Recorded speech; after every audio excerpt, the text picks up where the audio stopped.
Welcome to my Immortal album ranking. They put out 10 studio albums over 30 years, so over that long time span, the albums are musically quite different from each other. The cover presentation is handled by Janette today.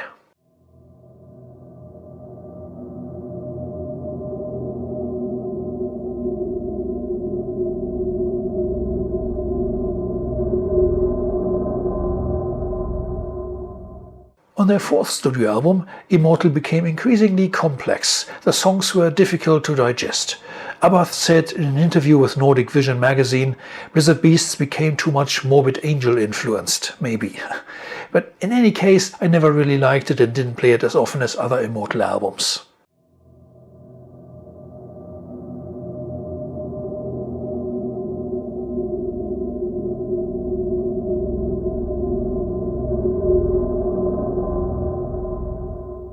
The third album was the best-selling album for the band so far.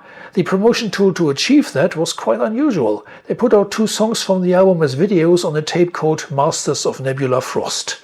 This showed the band posing in lots of snow. To many people it seemed impossible to take seriously, but in the end, along with the lyrical subjects of course, it created the image of the band from the Northlands that never left Immortal since. Listening to the album today, it seems to be an intermediate work between early Immortal and the later style.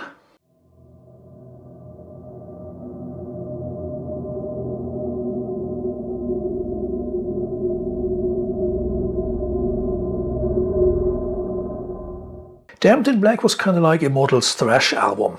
After the epic, atmospheric tunes of At the Heart of Winter, they obviously wanted to do something more straightforward, headbanging stuff, which is cool. Bands shouldn't repeat themselves all the time. I enjoyed playing this album again. But I can't place it higher in my ranking, for some songs here are simply not memorable enough.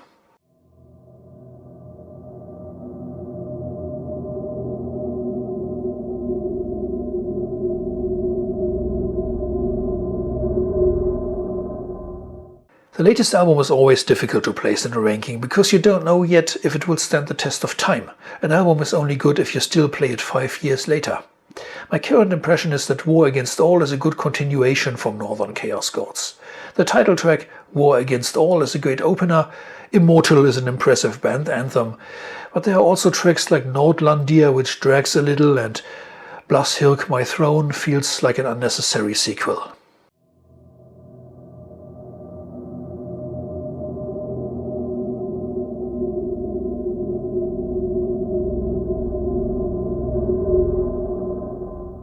The second album was definitely faster and more aggressive than the first. It gained a lot of speed, while it lost some sense of ritual that impressed me on the predecessor.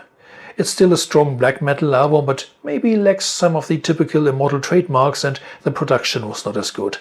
In an interview with Ablaze magazine, Demoners admitted that the typical Grieghallen studio sound was not what they wanted anymore, because Immortal evolved their own identity over the next albums, making them more distinguishable from other bands.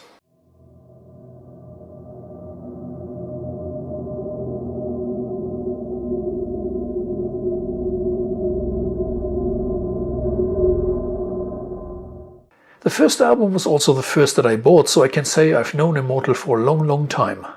Diabolical Full Moon Mysticism was released by Osmose Productions, who had a lot of cool stuff going on already in the early 90s. Samael, Mystifier, Marduk, Rotting Christ.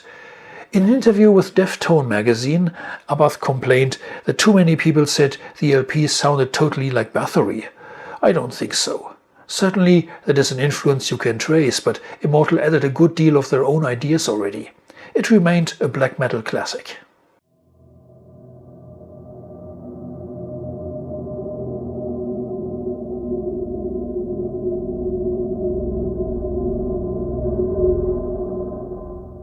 Almost a decade after All Shall Fall, I had low expectations for a new Immortal album, being a kind of Demoners solo project without Abath.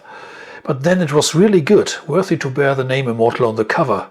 Actually, if young fans, the next generation, get to know the band by this album, it should be a pretty good start, with tracks like Grim and Dark and Where Mountains Rise, continuing the style of albums like Sons of Northern Darkness, with impressive energy and the fury which suits this music so well.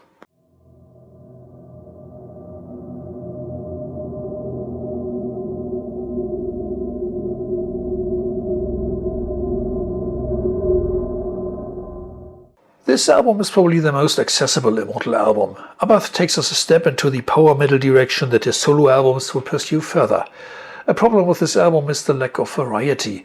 It is flowing along with the same feel and groove, mostly lacking the speed attacks.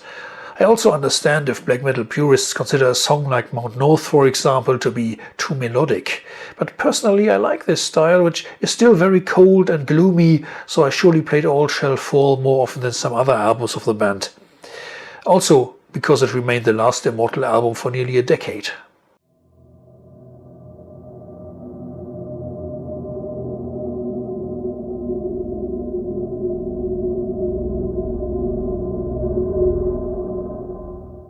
I can't believe this album is 20 years old, how time flies.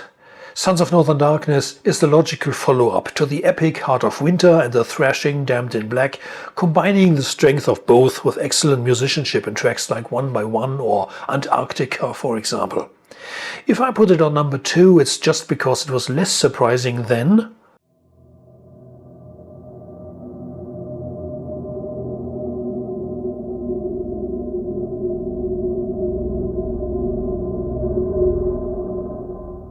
I had liked the previous 4 albums by Immortal, but it was number 5 that definitely made me a fan. At the Heart of Winter is a masterpiece. Consisting of only 6 songs, it reveals more melodies as well as more traditional metal influences. It expands the northern atmosphere and lyrical style. It is bigger in every respect. The promo CD was sent to me by Osmose at the time without the final artwork. Until the last minute they worked on that as well to make it a great looking LP. Play it again and look forward to the next winter. Bye.